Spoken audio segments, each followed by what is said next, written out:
Definitely. Just wondering, there's been some conflicting information I've read over the years when researching you over whether you drove for Victor Sifton or, TriStar Motorsports. There was a 68 team, but I can't tell if it was Victor or if it was TriStar. What do you remember about that? Yeah, I did forget about that. 1995, yeah, because I was racing in the Trans Am series for a number of years. Trans Am was like the Saturday feature with the Cup cars at Watkins Glen, and so '95 I was driving a racing a Camaro AER Camaro for Buzz McCall's team, and Victor Sifton, a Canadian, he was running he'd entered a Cup car and ended up driving the car for him, and barely. I think we made back then. There were, I mean, it was, I think there were two qualifying sessions, and we did manage to make the race. Um, but we had an engine failure, like a push rod failure, like 3 laps in, which was unfortunate. But yeah, I forgot about that. And then I also I forgot about James Finch. I drove for James Finch, '97 at the Glennon and Bush race, and then a couple of Cup races, and I think that was '04 maybe. Might have been later than that. I can't remember, but he was a character, James Finch. Yes. Yeah, definitely. What was James Finch like? Have you heard from him lately? I do know he sold out his Cup team a while back.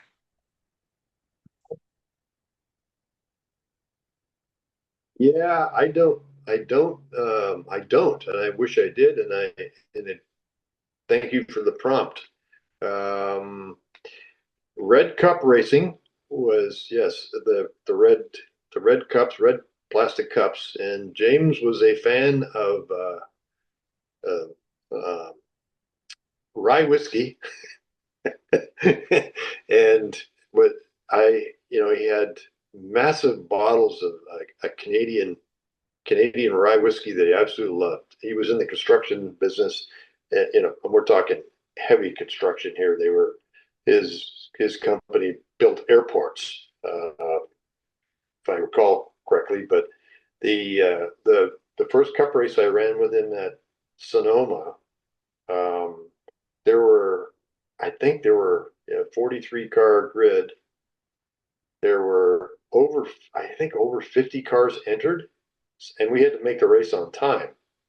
And we'd had a problem with the transmission in practice, so we're kind of, and back then it was single car qualifying, and I think I was the last car to go, and we basically we had to get in on time, so it had to be fast enough, but safe to finish the lap and make sure you got on the show, and I think we did, somewhere in the you know inside the maybe 25th or 26th, but we made the race, and uh, this was on the Friday, and James, he was he had two red cups full of rye at the end of the day, and he basically had sipping on both of them, and he was so happy. He was so happy we made the race.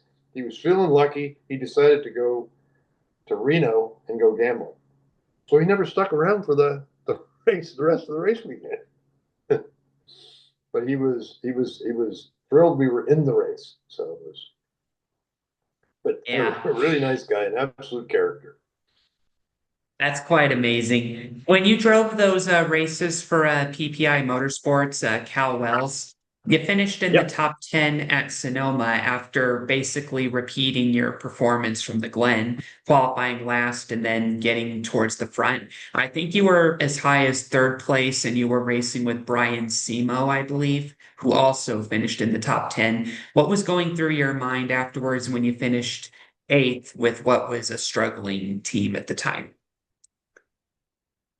Yeah, I remember that one well. Yeah, there was I'm not sure why. Yeah, we had some issues in practice, but we did make the race, barely.